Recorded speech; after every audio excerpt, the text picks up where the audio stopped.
Cleopatra is a well-known figure in America, given the many movies made about her life. However, long before Cleopatra came to America in the form of film, art, and literature, she was a powerful ruler in Egypt. Cleopatra was born in 69 BC and became co-ruler with her father when she turned 18.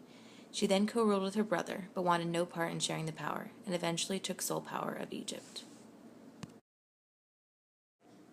Throughout Egypt, Cleopatra was the epitome of beauty, with her striking looks and seductive voice that changed depending on the occasion. And although it was her beauty that made her stand out, Cleopatra was not just a pretty face. Cleopatra spent her time as the Egyptian ruler, trying to keep Egypt from falling under Roman power, and did so through building the economy, trading with countries as far away as India, and tried to make Egypt a world power. The East viewed her as being powerful, in charge, and a leader, on top of her stunning looks. It wasn't until the early 1900s that Cleopatra began to become a popular figure in America. From 1920 to 1960, a lot of things were happening in America. Women were finally starting to have roles outside of the home, and stereotypical gender roles were beginning to be thrown away. Women finally gained the right to vote, and it became clear that they no longer wanted to be housewives, but instead hold jobs and get an education. The National Women's Party was also highly effective during this time, attempting to change people's views of women and their roles. This was also the era of the flapper. Women were finally able to have freedom in the way that they dressed and acted in public.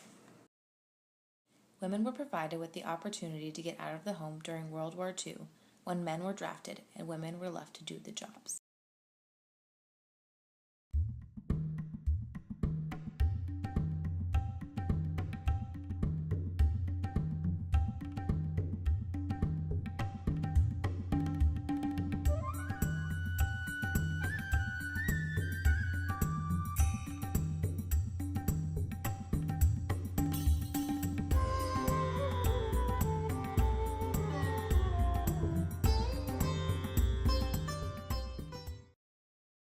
Edward Said is famous for his work on Orientalism.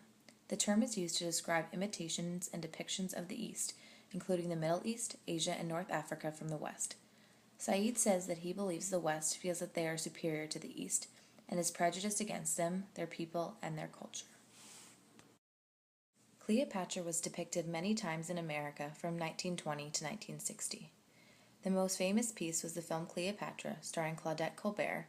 When Cleopatra was introduced to the West, her life and accomplishments were received differently between men and women from the Orientalist perspective.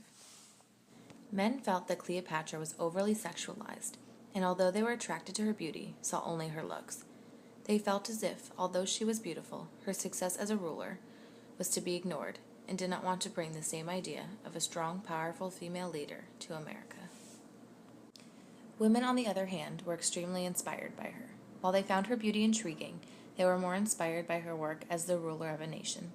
During this time, as women fought for their rights and their place outside the home, Cleopatra was a woman that they aspired to be. They saw all that she was able to do and the position she was in, and hoped that they too could get to that point. Seeing a woman in this position gave them hope that they too could one day be more than a housewife. Cleopatra was well received through the Western depictions of her. However, depending on the gender of the person learning about her, their likeness was either attributed to her work or her looks. Given the fact that it was America during this time period, it was not surprising that women saw Cleopatra as an inspiration as they fought to become powerful and contributing members of the workplace. Still, no matter how many positive things she was able to do for her country, men were still, as so many in ancient Egypt were, distracted by her beauty.